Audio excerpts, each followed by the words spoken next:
Alright, first video and first voiceover, let's do this.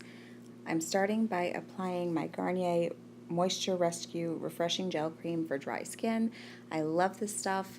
It's super hydrating, and it's really important to make sure that you have a nice, even hydrated base before you put anything on your skin, anything at all. So while that's sinking in, I'm going to apply this Bite Beauty Smashed Agave Lip Mask. And since I'm not going to be applying anything else to my lips, because this has such a pretty like red-pink tint to it, I think this is going to be just fine. I don't need anything else. Now I'm going to prime my brows. I use the LORAC Behind the Scenes Eyeshadow Primer. These come with the Pro palettes, and I think there is a full size, but I love this to prime my brows. I usually use powder, but even if you're using a pencil, it works great. This is the NYX Micro Brow Pencil. This is a fantastic dupe for the Anastasia Brow Wiz. You can see it has a super fine point, makes perfect little hair-like strokes, so I'm just going to brush through my brows with the spoolie on the other end, and then I'm just going to start outlining the bottom part. I fill in the inner part just a tiny bit, not a lot, and bring it towards the tail. I'm going to do the same thing on the other brow.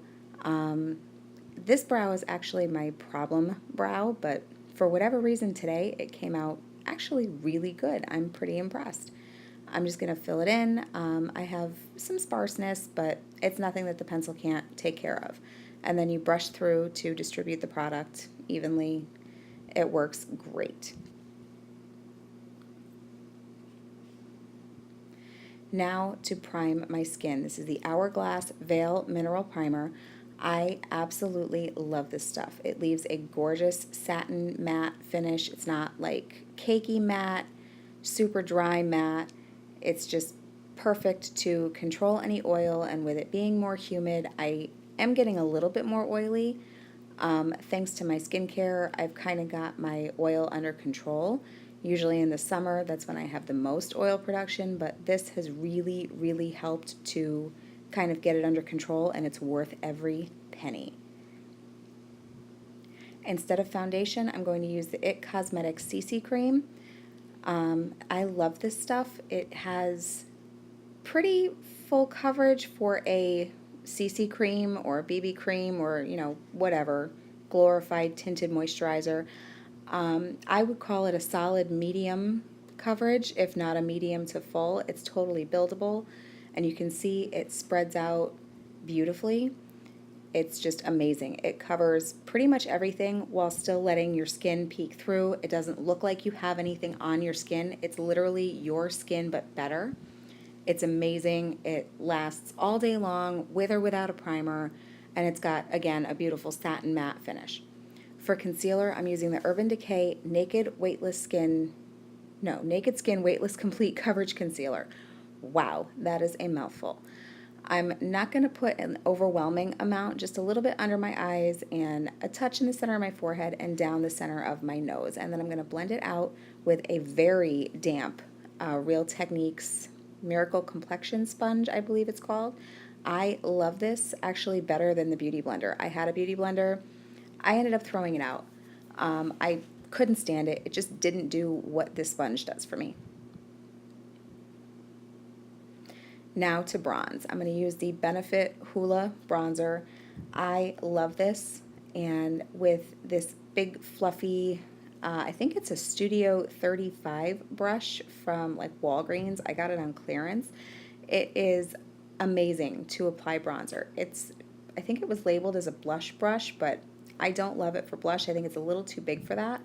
But for bronzing, because I'm not contouring, I'm just kind of warming up the skin, bringing a little bit of color back to my face, and not going too crazy, but it works, and it works very, very well.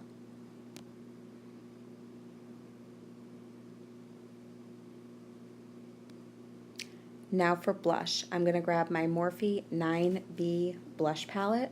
I love this palette. It was, I think, my very first palette purchase from Morphe, and it's incredible. So I'm going to grab this shade right here, which if you flip it over is actually the top center shade. And you can see it's a very, very pigmented palette. I barely dip my brush in, and then I really, really tap off the excess, and Now I'm going to grab a Real Techniques stippling brush and blend the blush and bronzer together. Like I said, the blush is very pigmented and it looks pretty pinky on camera, but after it kind of settled into my skin, it was just a gorgeous natural flush. I love it. This is the Colourpop Super Shock, I think, cheek highlighter.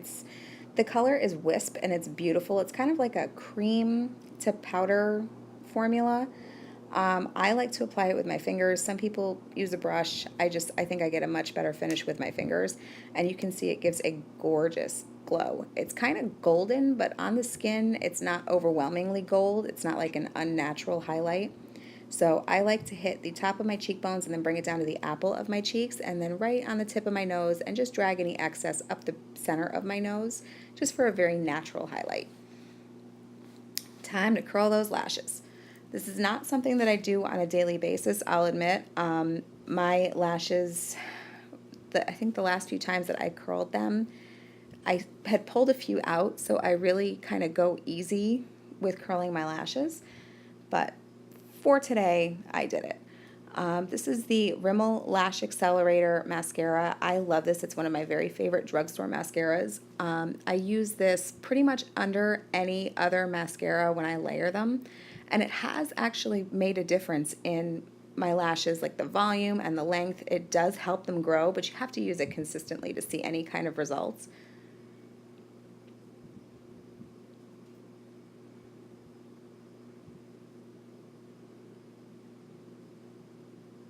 And clearly I can't apply mascara like a grown woman because I get it all over the place. But I will show you in a minute how to clean it up. Do not touch it if you get it on your skin. Let it dry for as long as you can. That little dot right there, and then some up on my lid like in the crease. We're going to take some dry cotton swabs, let the mascara dry completely, and then just very gently rub it away with a Q-tip. And it's gone. It comes right off. It doesn't smudge. You wouldn't ever know that it was there.